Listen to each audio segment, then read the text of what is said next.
امامۃ یاس بن ثعلبۃ الحارثی رضی اللہ تعالی عنہ، حضرت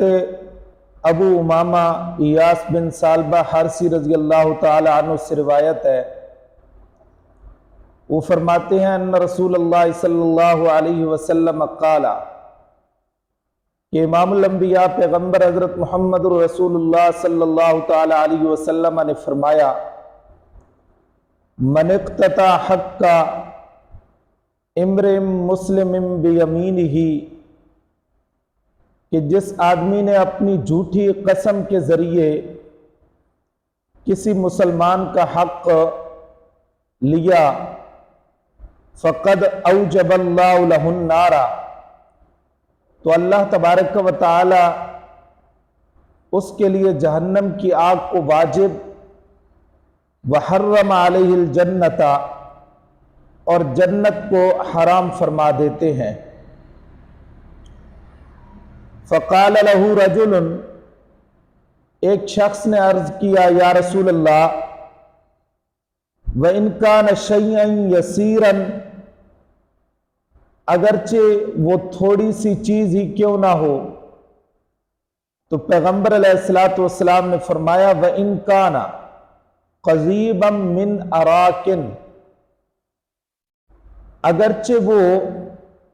پیلو کے درخت کی شاخ اور ٹہنی ہی کیوں نہ ہو۔ تو اب اس حدیث مبارکہ میں امام الانبیاء پیغمبر صلی اللہ تعالی علیہ وسلم نے اس آدمی کے لیے بڑی سخت وعید بیان فرمائی ہے جو قسم اٹھا کر، جھوٹی قسم اٹھا کر اپنے مسلمان بھائی کا اور اپنے مسلمان بھائی کا حق دبا جاتا ہے۔ اب یہاں پر ایک سوال پیدا ہوتا ہے کہ کیا کسی کا مال نہ حق لینے سے آدمی ہمیشہ جہنم میں رہے گا؟ اس حدیث مبارکہ سے تو یوں معلوم ہوتا ہے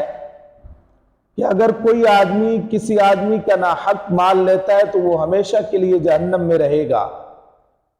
تو اس کا جواب نمبر 1 یہ ہے کہ حرام مال کو حلال سمجھ کر لینے والا وہ چونکہ کافر ہو جاتا ہے، اللہ نے ایک چیز کو حرام کیا ہے، اس نے اس کو حلال سمجھا ہے، اللہ کی حرام کردہ چیز کو حلال جانا ہے، تو اللہ کی حرام کردہ چیز کو حلال جاننے کی وجہ سے وہ بندہ دائرہ اسلام سے نکل گیا، دائرہ اسلام سے خارج ہو گیا۔ تو چونکہ کافر آدمی نے ہمیشہ جہنم کے اندر رہنا ہے، تو اس لیے یہ ہمیشہ جہنم میں رہے گا۔ نمبر 2، بطور تنبیہ اور زجر کے فرمایا جا رہا ہے کہ کوئی آدمی کسی کا بھی مال لینے کی ہمت تاکہ نہ کرے، کہ اللہ تبارک و تعالی کے پاک پیغمبر علیہ السلام نے یہ بطور تنبیہ اور زجر کے فرمایا تاکہ کوئی آدمی کسی مسلمان کا حق نہ لے۔